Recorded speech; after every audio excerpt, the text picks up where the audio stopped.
It's time for the Charlotte FC podcast.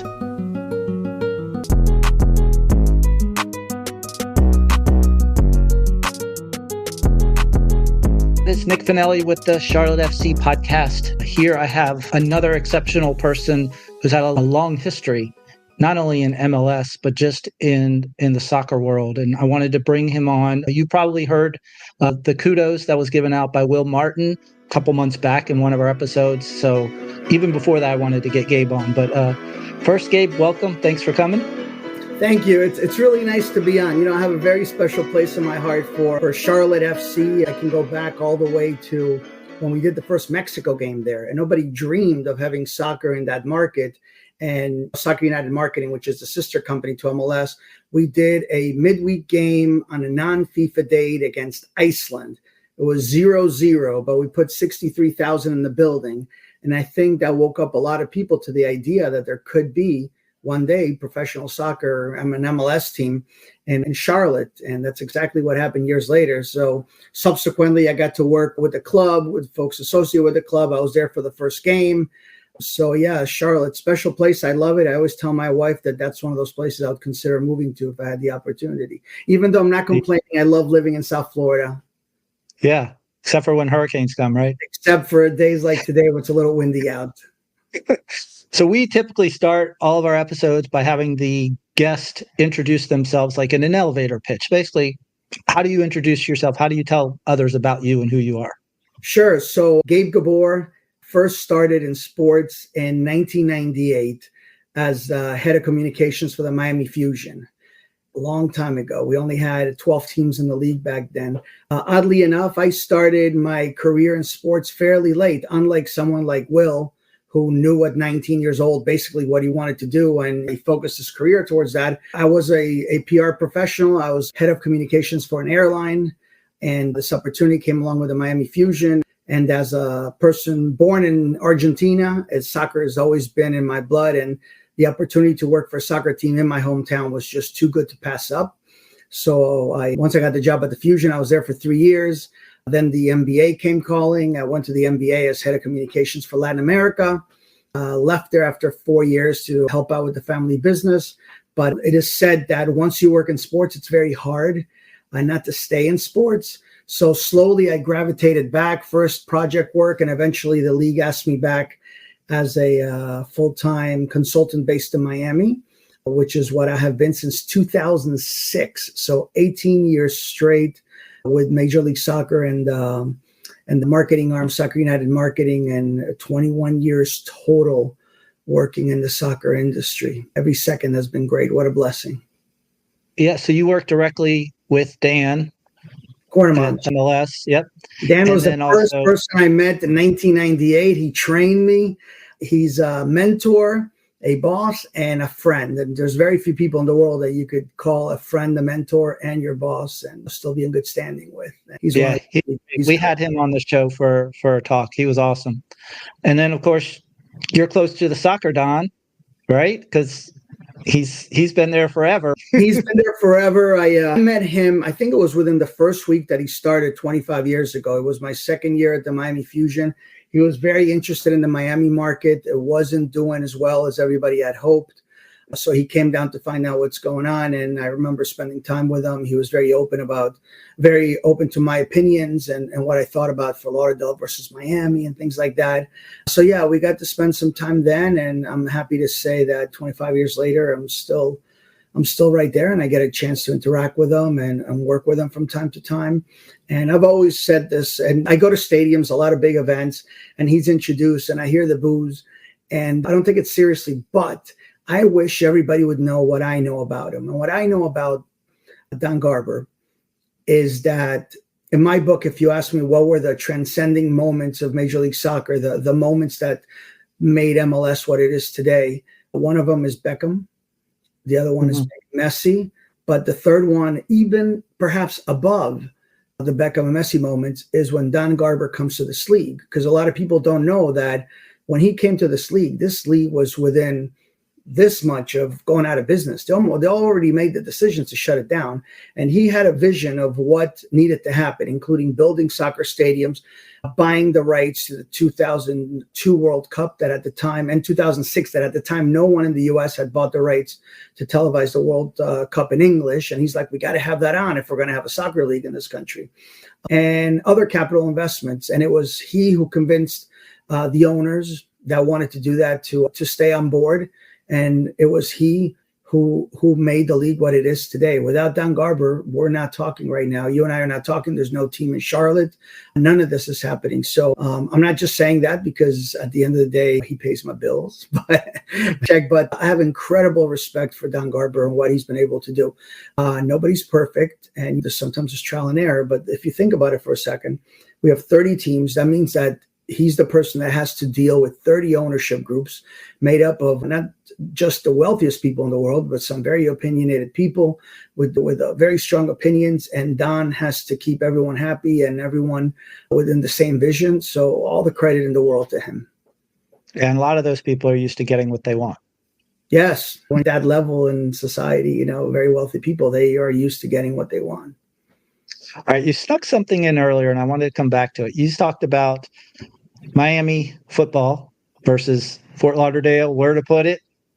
That was 25 years ago. That's still happening today, right? Because, of course, Inter Miami's in Fort Lauderdale, but they have the new place being built in Miami. You're around that. What can you tell me about the last couple of years with Messi and just all of this happening? Can you tell me why it's shifting there and kind of what are the things that is making it even more successful besides, of course, the Messi effect? Yeah, well, I think this club was founded on the intention that it was always going to play in Miami.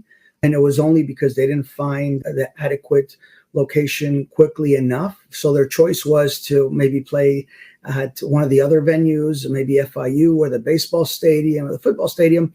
But Jorge Mas, being a visionary, a man that I have a lot of respect for, and his brother and the other owners said, look, we're going to build our training site in Fort Lauderdale. There's plenty of room there where Lockhart Stadium is. We'll tear it down. And 8 or 9 short months, they literally put together a gorgeous stadium that in many places around the world would be the best stadium there is. It's beautiful if you haven't been here, even though technically they call it a temporary facility for them. Obviously, when the other stadium is built in Miami, the one in Fort Lauderdale is going to continue to be used by their MLS Next Pro team. Perhaps other franchises will come in the future, maybe women's soccer, who knows, and a lot of international exhibitions, maybe a Open Cup game. So Fort Lauderdale is going to continue to get plenty of soccer. But I think Jorge Mas's vision has always been this, his motto is freedom to dream, and this Freedom Park and being in Miami with this gorgeous facility in the middle of the metropolis that is Miami. So I think that's what's going to happen. But I think Miami in the last 5 years has built enough equity that if you're enough fan of the team, just like there's people from Miami that come to Fort Lauderdale, there's going to be people here from Fort Lauderdale who are going to go down to Miami. And I'm not saying it's easy because there seems to be a psychological divide between people who live in Miami-Dade County and people who live in Broward County. But I think that when the product is good enough, just like people from Broward go down to the Miami Heat games and people from Miami go to the hockey games, I think, okay, we're in a very different place today than we were maybe 25 years ago at the Miami Fusion. Yeah. So earlier you talked about being born in Argentina. You have Hungarian and Israeli parents, right? Yeah, that's right. Yeah. Kind of a mishmash. Yeah. And then you moved to South Florida with them. What was that move about? Do you remember when you were little? I was 10 years old. It was a little bit of a combination of the American dream that I think everyone had back then, and I think they still do. So a little bit of the American dream and having your kids speak English and go to American schools and all that. But also 1977 was right after there was a military coup in Argentina. It was getting very dangerous. People were getting kidnapped. We knew people that were kidnapped, and it was just getting too dangerous. So my parents decided that's the right time to make a move, and we moved to South Florida. The beautiful thing is that I was an avid soccer fan in Argentina as a kid. I used to go to the stadium to see my team Independiente, who I love. And when I got here, I was thirsty for soccer. So my dad and my mom would take me to see the old striker games at the old Lockhart Stadium. Yeah.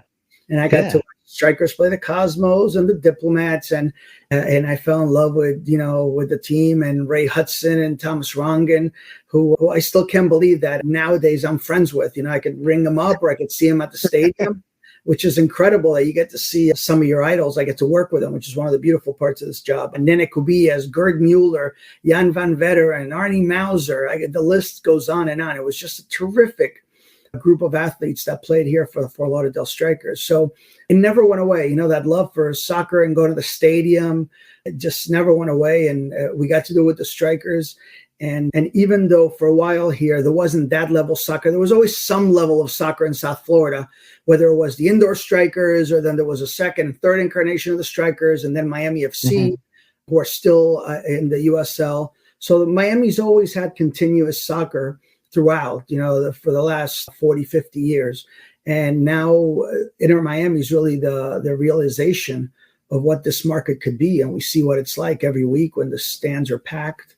And they were doing well before Messi, and now they're doing terrific. And now with the new stadium coming on board, I can't imagine it slowing down in any way. It's going to be fantastic. And with the World Cup in 2026, it's going to be like rocket for our sport everywhere, not just in Miami, but in every market.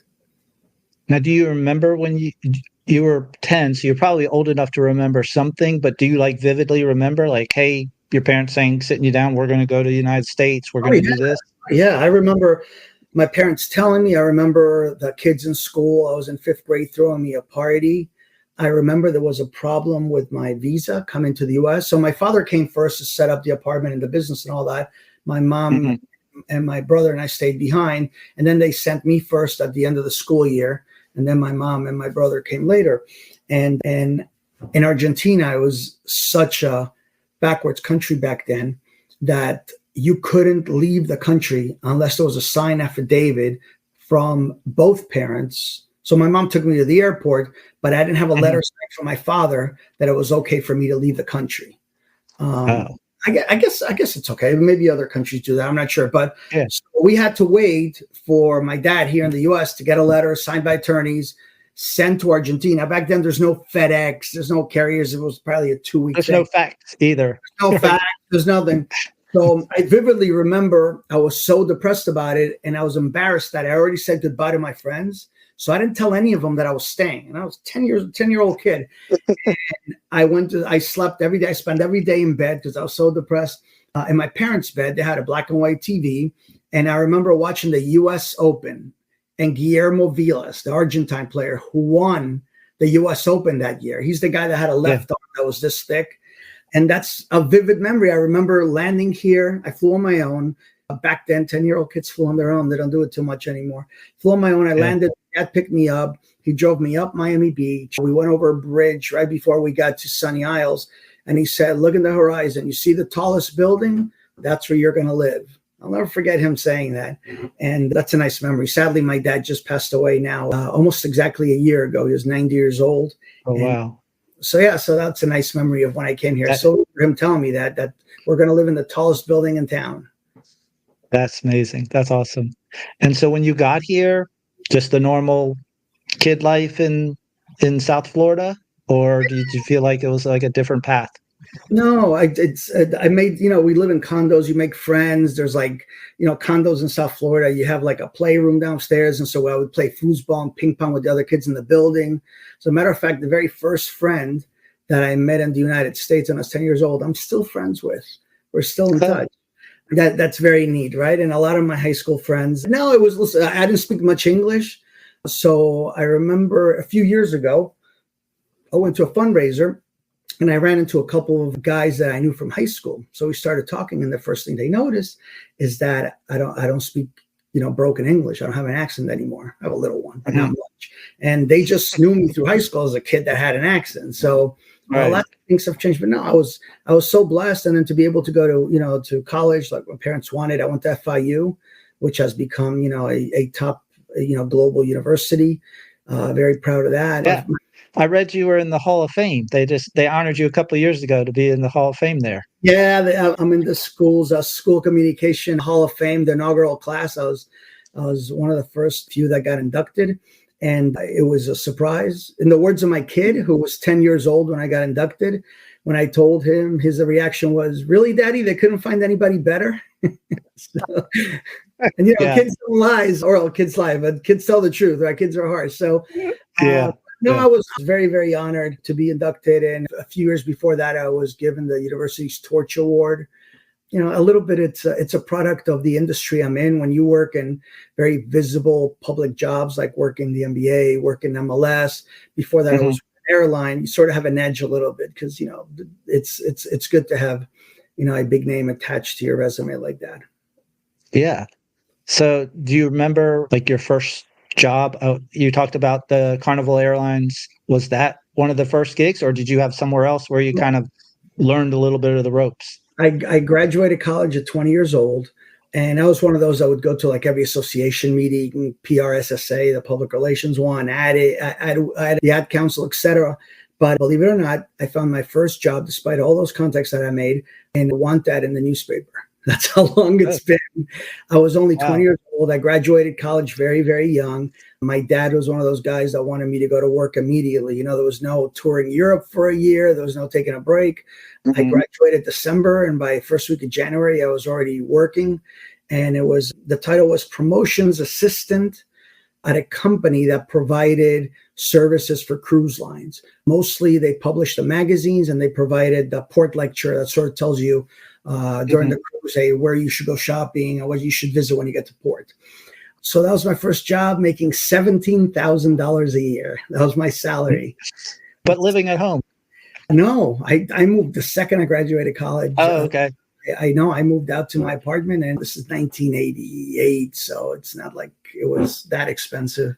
And yeah, that was my first job. And the thing I learned there was that it's just what I learned there is that if you find a job that you're going to have fun too, it's way better than working at a boring job. So why should I be in an office at a PR agency or something like that, where I could have a job in travel and tourism and later on in sports?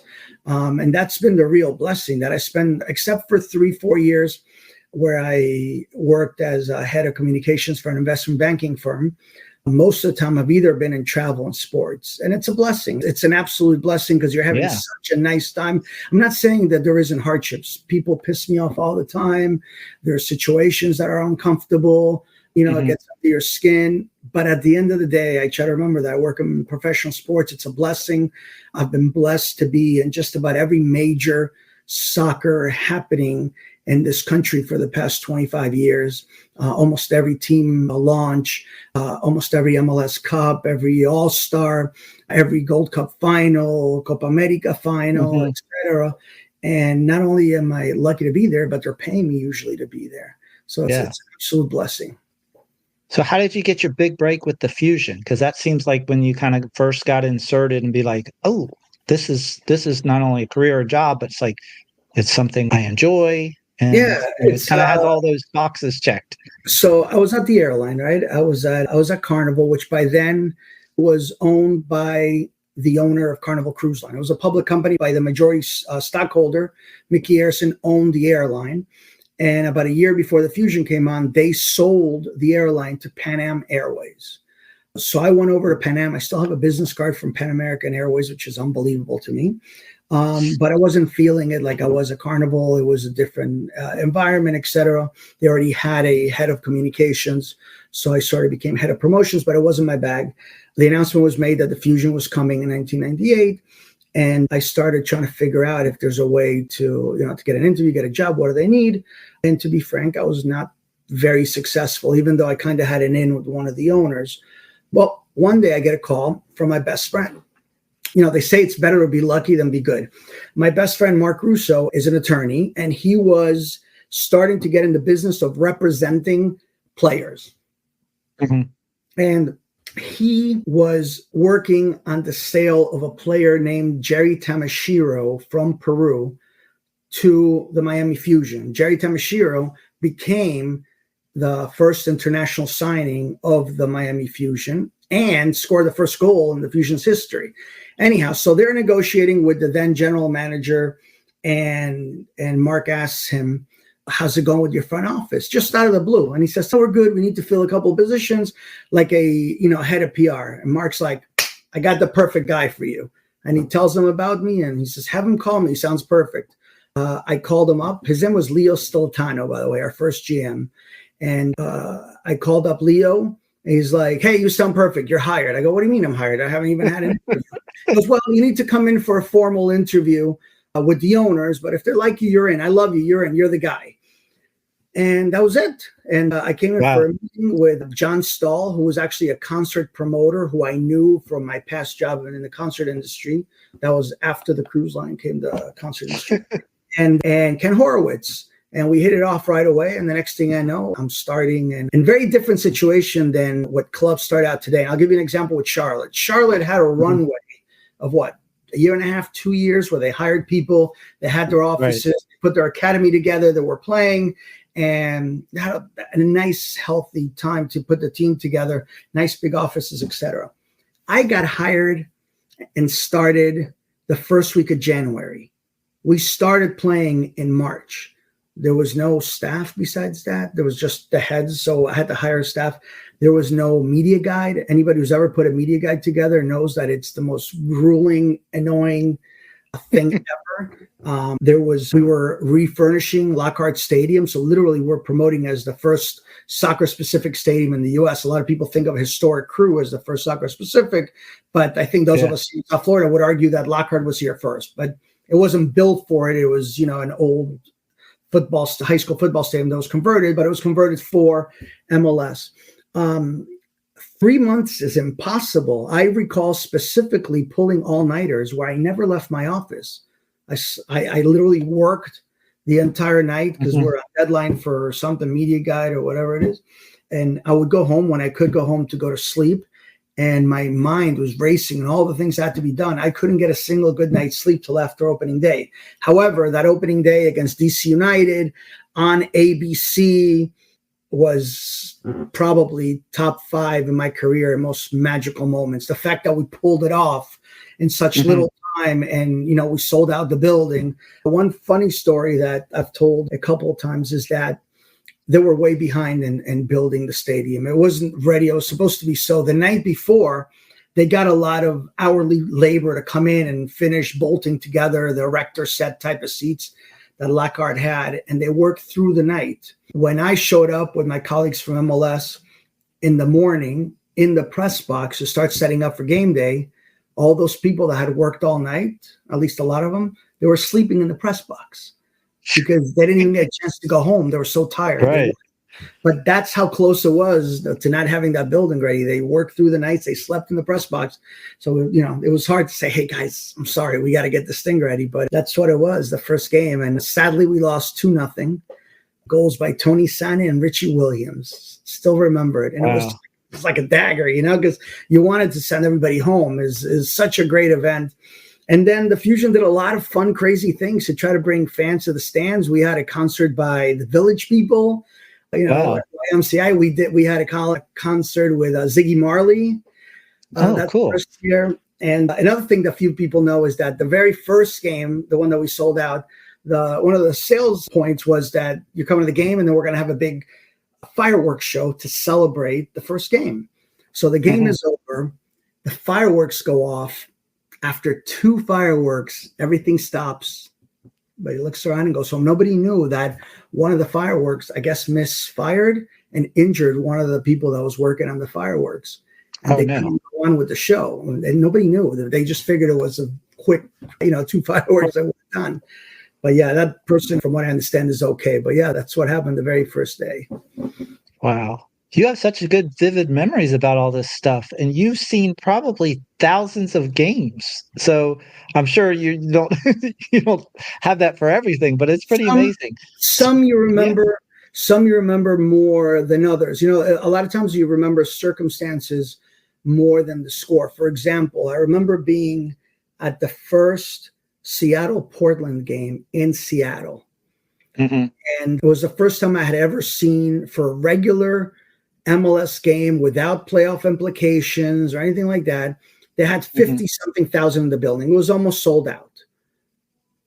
I was I don't even know the word for it. It's not happy. It's not elated. It's somewhere between that and shock that here we are. I literally remember seeing Don Garber and looking at him and saying, how did we get here?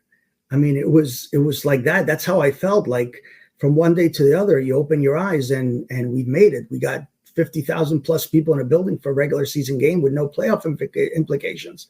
And it was amazing. Nowadays, Atlanta fills up 3-4 times a year, 70 plus thousand. You had 75,000 at the Charlotte opener. You had a huge crowd for the Miami game at Charlotte. And, we don't really bat an eye too much when we have crowds of over 70,000. You might notice, but it's not the type of story that it was 15 years ago. Yeah. But back then, that first time when MLS first started, attendance was a big deal. 8,000 in the building, Kansas City, et cetera. So it was always like the first thing you would do when you look at the score sheet is you look at attendance, see how we did, right?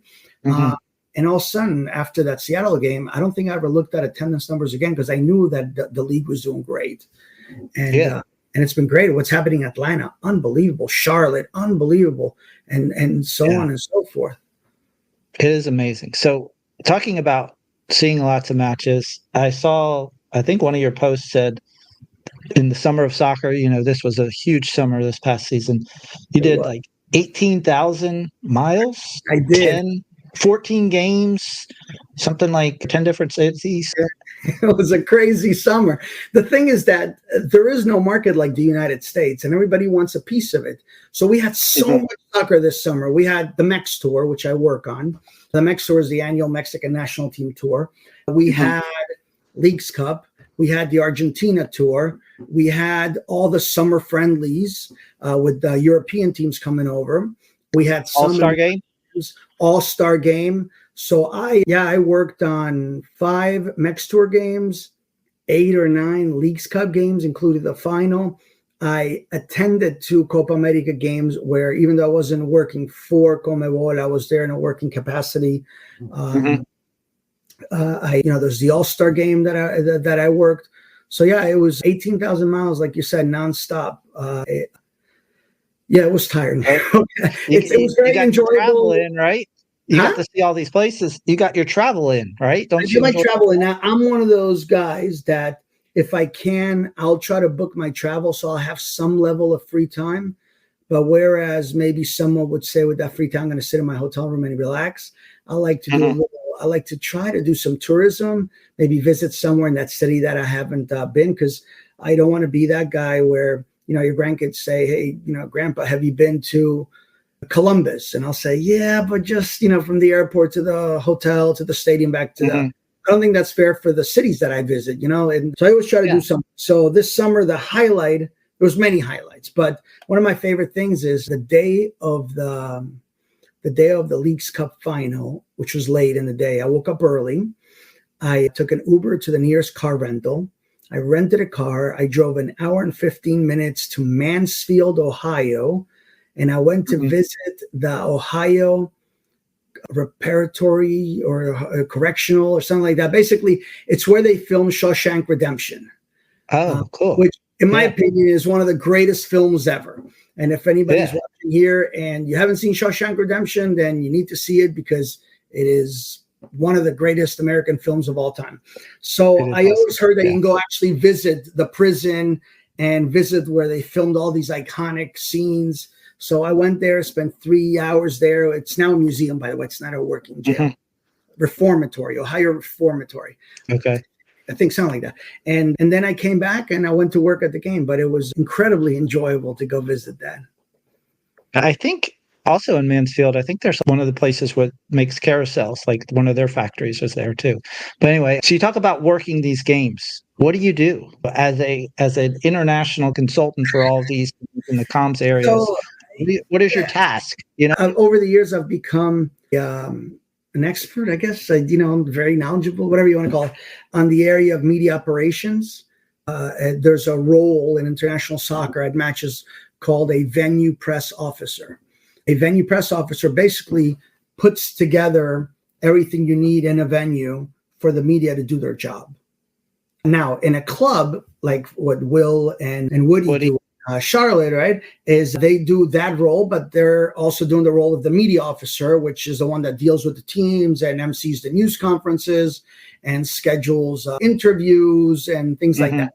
So really, at a club, it's the same people that do both media officer and venue press officer. But when you're doing things at a FIFA level, I've done it as I've been a FIFA media officer before, and I've been a media officer at Copa America and Gold Cup, etc. So I've had a chance to do both as a media officer and a venue press officer. And those are the two tracks really in what we do. So for example, at the All-Star game, I actually lead a team of VPOs, and we're in charge of anything that touches media. So for example, take the stadium. Where's the media entrance? Which way do they get to the press box? Which way do they get to the photo workroom? Ordering the internet. Do they have access? Doing the accreditation, press releases to announce the opening accreditation hours, hiring the people at accreditation, making sure there's Wi-Fi, ordering the food for media, making sure the news conference has a backdrop and it has the Zoom setup and it has lights, it has tablecloth and microphones and all the AV. So all these little things are not necessarily complicated on their own or hard to do, but it's about 2,000 different things, because there's one person that oversees media operations for the stadium. There's a different person that oversees media operations for trainings at the training ground. There's a different person that oversees media operations at the news conferences. There's a different person that oversees media operations for the concert that we do at All-Star. There's a different person that oversees other corporate events, and yet there's a different person that's in charge of signage and sponsor product, for example. So it's a team of 6 to 8 people that work under me as part of the media operations team. And then each of those has folks that they hire or they bring on or game day volunteers. So on an average day for a big game, say a Mexican FMF Mex Tour game or a big international game, Argentina, Guatemala, that I did this year, we'll bring in between 16 to 20 people on game day just to help with everything related to media operations. And that's, by the way, I got to meet Will Martin, our friend Will Martin. He was 19 years old. He wanted to learn this business. He knew what he wanted to do. And one day, I don't remember if it was for a Mexican national team game or maybe for a Gold Cup game. I think. Gold Cup. He came in and he volunteered for media operations. I could easily tell right away that that's his bag, that he knows what he's doing. He's a sharp kid, even at 19. And, a lot of people ask me, well, how do you get into this business? Well, you do exactly what Will did. First, he volunteered. He showed that he was good at what he did. Then he stayed in touch. He asked me, can I stay in touch? I said, of course. And then when he found out that the All-Star game was going to Orlando, he said, hey, can I volunteer for you in Orlando? I said, sure. So on his own, he took time off from whatever he was doing. He drove to Orlando, stayed in Orlando on his own, and volunteered for 3 days with me. Literally was in the trenches with me. And immediately I said, this is a guy that really, really wants to do this.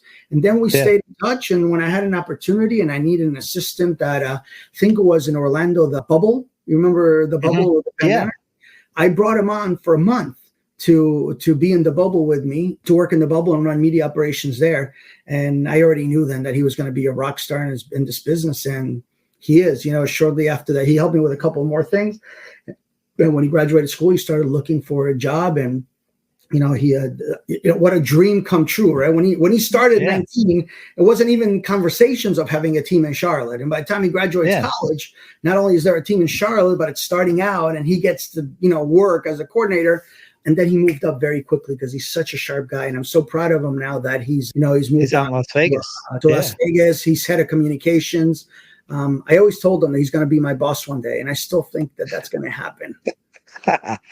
Well, in your travels, I noticed you do something, and I don't know how often you do it, but one that stuck out to me because you do this hashtag out of my window live. And so you show some things. And one of the things you showed was where I grew up in Washington, D.C. area. And so we always went to Ocean City, Maryland for vacations and stuff like that. So when you showed the loft there, I was like, I've stayed at that place and I know exactly what you're talking about. That was kind of cool to see that. So a lot of people that don't get to travel for a living would always ask me, oh, what was it like? What was the hotel like? What was the view like, etc. So one day I just got an idea that I'm going to create a hashtag out my window live. And it became an Instagram channel now. It doesn't have a lot of followers, but it's okay. I don't do it for anyone but myself.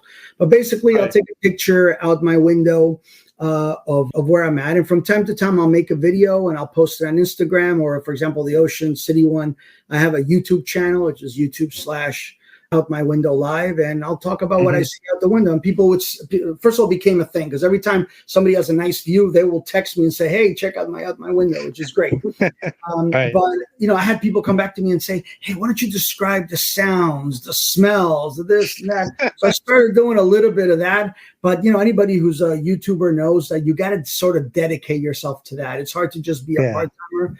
And so I've done a terrible job. Maybe after I retire, I'll go back to the Out My Window Live channel and post more videos. But one of the great benefits of having my job and traveling is that I get to stay at a lot of nice hotels with a lot of nice views. And now I've kind of learned little tricks to how to get a better view. And so I always have something nice to take a picture of. But from time to time, I'll end up with a wall in front of me, a brick wall. So it happens. But it's fun. Well, speaking of also traveling a lot, I'm sure that's a big sacrifice for you now, especially, with a family and things like that. Are there other things that you feel like you've had to make a choice or sacrifice to have this kind of career that you've had?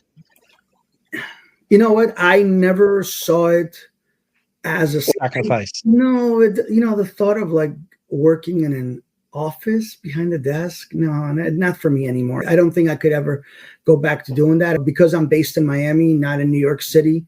I've been doing home office for 18 years. I think I'm too spoiled. If I have to sit in traffic for 20 minutes, I go crazy now.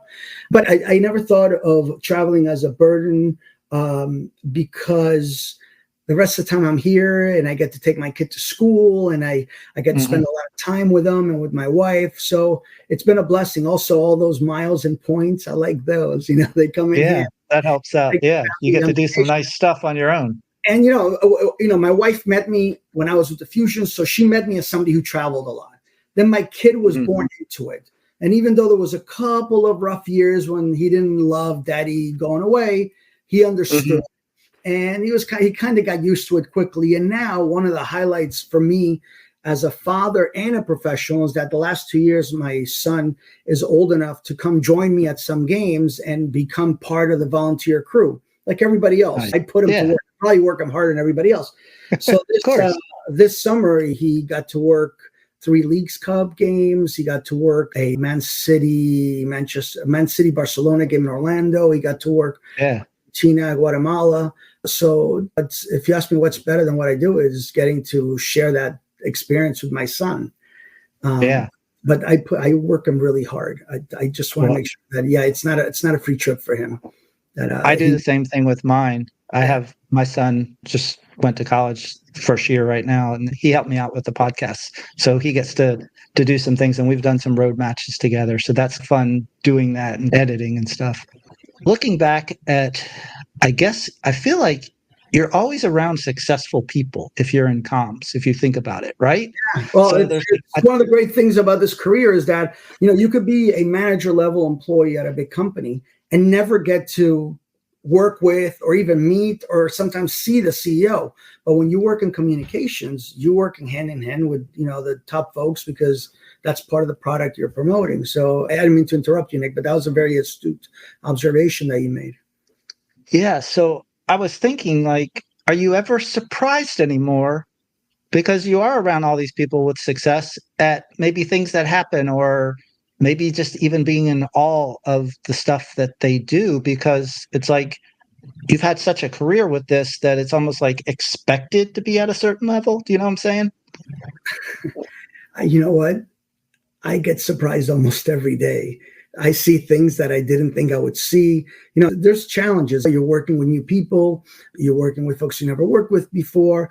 Things change. There's things that we're doing 18 years ago we're not doing today. There's behaviors in people that you didn't see when I first started in my career that you see today. But I will say that that's also why I've stuck around, because nothing's ever the same. It's not like I'm doing the same job every day, day over there. It's just every year the same. And it's not like that. This year I worked in Argentina tour for the first time in 10 years. That was new. And I hadn't worked international club friendly at the level of Man City versus Barcelona for a while. We used to do those tours. I did 3 Barcelona tours, 2 Manchester United tours, but it's been a while. So that was a nice curveball for this year. And then there's new technologies, like I said, new people to work with. You know, the weird thing about my job is that if you really think about it, in the 18 years that I've been at the league, my job hasn't really fundamentally changed. What's changed, it's the size of my job, the number of games, the amount of media that's at the games, the amount of people at the stadiums, the broadcast elements, all that has changed. So my job has gotten bigger and bigger and bigger and bigger. The same thing that now I need to bring on 7, 8 people to manage media operations. I used to do on my own or with one person, but it's just the wheel is so big. The ecosystem has gotten so large, and that's a beautiful thing because who would have guessed 25, 30 years ago that I would be able to have an entire career. I'm not talking about a job. I'm talking about an entire career, professional career in soccer. And think about the almost 1,000 players nowadays that make their living in MLS, soccer players, and hundreds or thousands of employees at the league, at the clubs that make a living from professional soccer. And, you know, there's so many ways to measure how successful you are as an enterprise and as a league. And the fact that all these thousands of people in this country are not able to make a living working in professional soccer is unbelievable, because it wasn't like that when I first started 25 years ago. And again, it's a testament to what the owners have done, to Don Garber, and of course to the players who are the ones who after all put on the show. Right. So in all of this time working, do you feel like there's some sort of adversity that you really had to go through? Was there any moment that you were thinking, all right, I'm going to stick with this, but if this doesn't turn out, I'm going to try this? Or were you just like full forward, it's all going? You know, I've enjoyed what I do so much for the past 18 years. I don't have a LinkedIn page. I don't think I have an updated resume. I just never looked. I recognize that I have a great situation. I love what I do. I feel very fortunate. Like I said before, it's not perfect. Is there situations that annoy me? Is there people that annoy me? Just like I probably annoy a lot of people, you know. I always thought that if you don't upset someone, then you're not doing a job. You're not doing a good job. You got to annoy somebody, right? So, but besides that, no, I always felt lucky to be in professional sports and specifically professional soccer. And if the commissioner and Dan Cordeman show me around, I hope that this is the last thing I'm going to do before I retire one of these days. Yeah. And speaking of Dan again, you talked about him earlier and just mentioned him. What was the moment, you know, kind of like Will's moment was kind of with you and meeting you and kind of being a part of that? Was there a moment for you and Dan that you kind of like connected and be like, all right, we got this, we're together? It's going to sound silly, but it was kind of love at first sight. You know, the first time we met was in Orlando. I went up to the Den Citrus Bowl. United States was playing Holland. And he said, look, you know, why don't you come up and I will show you everything that needs to be done on game day. Because I came from the airline business. I had no sports experience. I was the outsider. And nowadays, everybody knows Gabe here in South Florida is the soccer guy. Back then, everybody's like, who's this guy? So Dan, you know, met me at the Citrus Bowl. He had a clipboard. And, you know, Dan's one of the most like buttoned up, organized guys I've ever met. And he took me literally by the hand from the press box to the field, to the mix zone, et cetera, and showed me how you do it at a very high level. And we've been, you know, coworkers, but friends ever since. And, you know, I knew that day that this is what I wanted to do, that I was going to enjoy this more than the airline business, more than the cruise business. It was a blessing. And 18 years later, I still feel that way. Is there anything hard about your job that you're like, gotta do this? Or is it? So there's a lot of stuff. First of all, if you're a PR professional and you're doing your job right, then you're working 24 hours a day, 7 days a week. I will get calls during dinner, at night, in the middle of watching a show, while I'm at the movies, as I'm on the plane, whatever. The people are reaching out to me all the time, not only about MLS things or Soccer United marketing things, but just general soccer stuff that is unrelated to us. You know, if there's any soccer event in South Florida, and it happens less now because we have a team here and we have very good PR folks here in South Florida. But until Miami came along, if there was something going on in soccer in South Florida, media wanted to know where to get credentials, information, they would just call me. But because I work in international and different time zones, so I'll get calls in the middle of the night, but it's okay. It goes with the territory. So that's a little tough. Sometimes, there's a lot of turnover with the folks you work with. So you have to start from scratch and not only get to know them, but they have to get to know you. And they don't know anything about me, who I am, where I came from, my background. So there's a little bit of that curve where, you sort of like start out as, who is this guy? And it takes a while for them to just know what my experience is about and what I can bring to the table. It's just like every other job. There's days are up, days are down, people that are a little harder to work with. But at the end of the day, I love what I do. That's cool. And I'm sure speaking 3 languages really helps in your position because you can work with a lot of different people, right? Yeah, I couldn't do what I do without speaking Spanish. Obviously, I've been head of communications, the media officer for the Mex tour. Without Spanish, I couldn't do that. I don't think I would have called up to do a FIFA gig if I didn't speak multiple languages. The thing is that I speak 3-4 languages, but when I go to FIFA events, sometimes I'm the dumb one because some of these folks that are in Switzerland, they speak 7-8 languages. They're extraordinary people. That will speak Italian and French and German and Spanish and English and so on. All in like 3 minutes. Yeah. Boom, boom, boom, boom, boom. Right. So no, but knowing language has helped out a lot. I definitely couldn't work in the international division of Major League Soccer if it wasn't for the fact that I speak Spanish, and the other languages help also. Yeah. Is there something that you feel like you haven't done yet, or something that you want to be able to do either in this career or just in your life? There's like a big thing you want to be able to do? Yeah, sure. I've worked with FIFA in the past. I was a media officer for Club World Cup in Japan. It was a highlight of my career. I would love to be more involved with the 2026 World Cup if I get a chance. Again, I'm fortunate that FIFA's based, the World Cup offices are here in South Florida. And I've gotten to know all the folks that are doing PR for the 2026 World Cup. They're very talented folks. They're going to be fantastic at what they do. And I look forward to hopefully having a small part in that. And hopefully not too far away, I'm going to get to just sit back and enjoy the fruits of our labor. And I say ours, I mean all of us who sort of pioneered soccer in this country and helped it get to where it is now. And I'll sit back and maybe get some season tickets to Inter Miami and just enjoy games with my wife. That's awesome. Is there something, you probably get interviewed at many different times and people ask you about your job and stuff like that. Is there something you wish people would understand that we haven't been able to explain or articulate today? I think that, first of all, thank you for the interview, Nick. I'm not just saying this, but fun questions, and thank you for giving me the opportunity to talk a little bit about my career. I truly appreciate it. Back to your question, when I read some of the comments online, some of the boards, I wish everybody could see how incredibly passionate people at the league office are about soccer and about growing the sport and Major League Soccer in our country. Unlike having a job at an XYZ corporation where you may or may not care about what your job is, or, you could do the same thing you do anywhere. The majority of my colleagues on Major League Soccer, they're incredibly passionate about sports and about soccer and Major League Soccer in specific. When they don't have to, they watch games. When I don't have to watch games because it's not a working thing, I still watch Major League Soccer because I love it. And I have an incredible passion for it. And we see ourselves as pioneers. We see ourselves as folks who are working for a cause.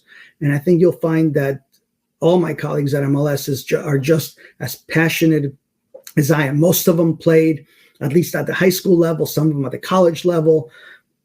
There's ex-players, there's people who never played, but everybody's very passionate about helping the sport grow and making Major League Soccer one of the best leagues in the world, which I truly believe we are already, because, if you measure a league by different matrix, you'll see that MLS is right up there when it comes to the fans, the average fans. We're top 10 in the world in assistance, which is something most people don't know. The value of our enterprise. The first owners of Major League Soccer invested $5 million for a franchise.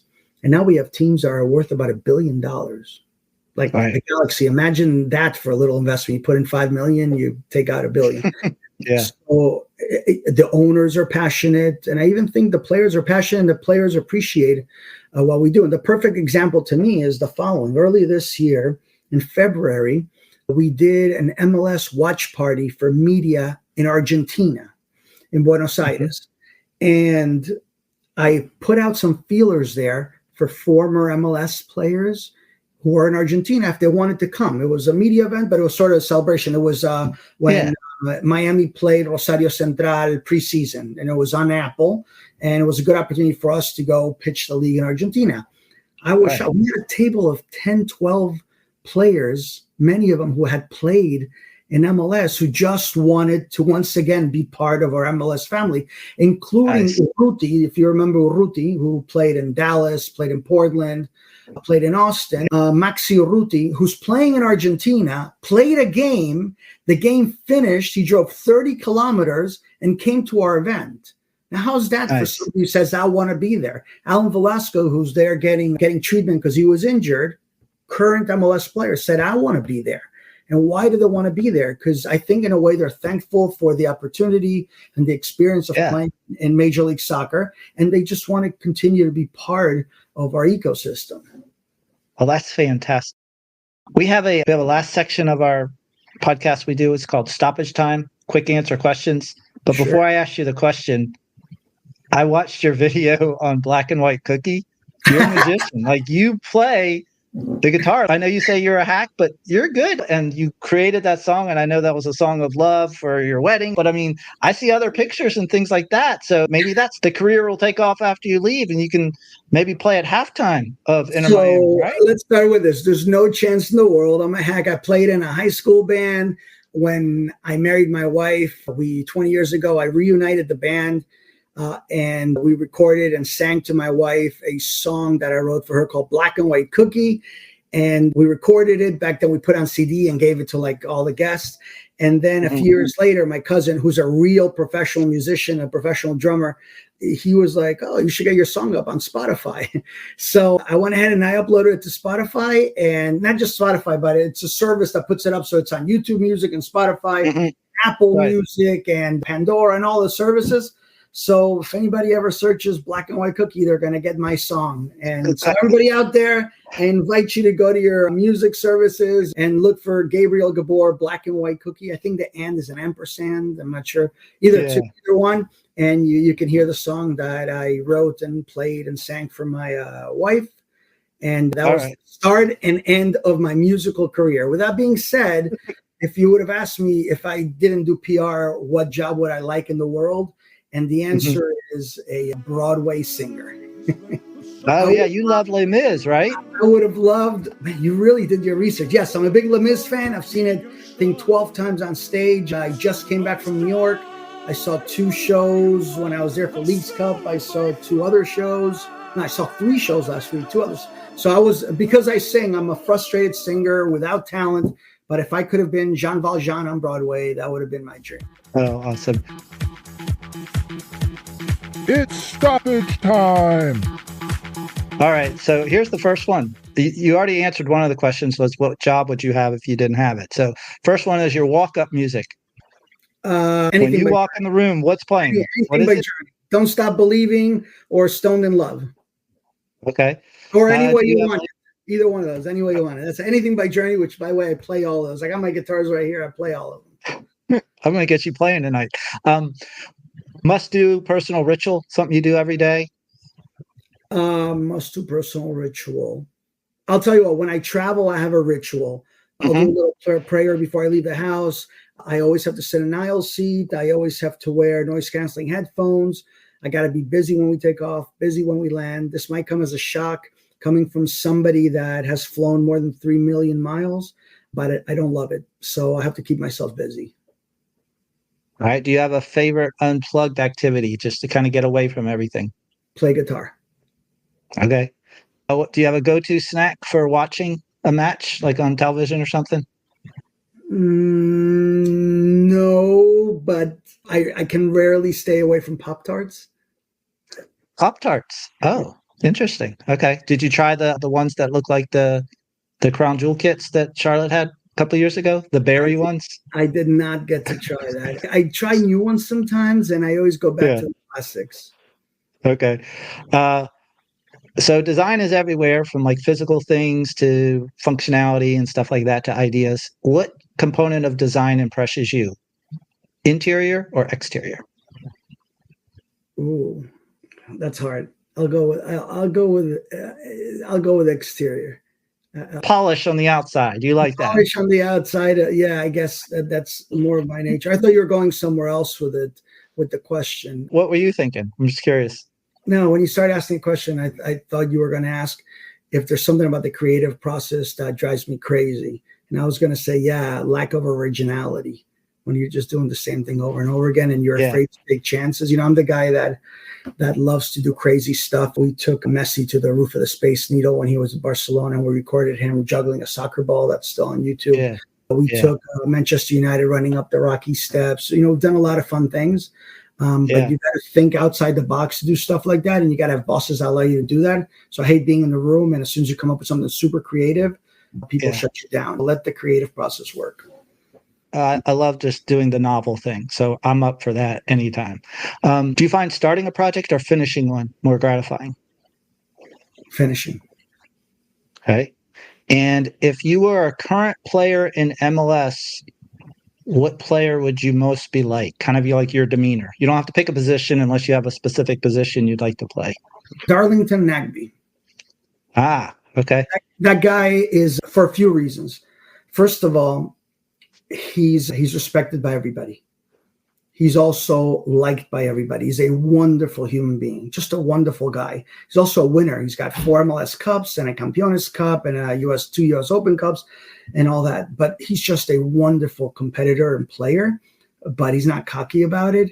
And a lot of people don't understand what makes him such a good player. And I was one of those that didn't get it. So I actually asked Tata Martino, who coached him in Atlanta. I was watching a game when I was with Tata. We're having dinner when he was with the Mexican national team. We were watching Atlanta on TV. And I said, Tata, I don't get it. Why did you love Nagbe so much? Why does everybody love him so much? And he's like, watch this. From now till the end of the game, he'll never give up the ball. Nobody can take the ball away from him. And it's unbelievable. Now everybody who's listening to this will notice that when you watch Darlington Nagbe, when you watch him play, they can't. Oh, he doesn't give away the ball. So for the way he is off the field and on the field, I'm going to say Darlington Nagbe. Awesome. All right. Well, that's the end of our show. Appreciate you coming on and spending time with me. And we hope everybody enjoys listening. And thanks again for your time and your work in building MLS and just soccer in the United States. Well, I want to thank you for the time. I really enjoyed it. It was a terrific interview. And thank you for what you do, because what you do is important for people to sort of get under the surface and really find out about the people that make this happen, and the players, and the why, and the how. And I love your passion for it. I know you're on the road working. You're sitting at a hotel. I'm here at home. It's 9:30 at night, and we're both enjoying this chat about the sport we love and the league we love. So thank you. And thank you, everybody listening. Thanks for being fans of MLS. Awesome. Thank you. Time and time again, I feel so fortunate to be able to talk with these amazing people like Gabe, whose passion, humility, friendliness, and work ethic has made him the cream of the crop. I hope you enjoyed my conversation with Gabe and appreciate the work he has done to grow soccer the past 26 years in the U.S. from an international lens. If you want to follow Gabe on social media or listen to his song, we've included all the links in the episode notes. Again, thanks for listening to another episode of the Charlotte FC podcast, where we bring you the fascinating people who work for and around Charlotte FC and the world of football. The Charlotte FC podcast is edited and produced by me, Nick Finelli, and Eli Finelli. Please help us out and share this episode with others. 5 stars, and follow CLTFC podcast on Instagram, X, and YouTube. Until next time, enjoy the day.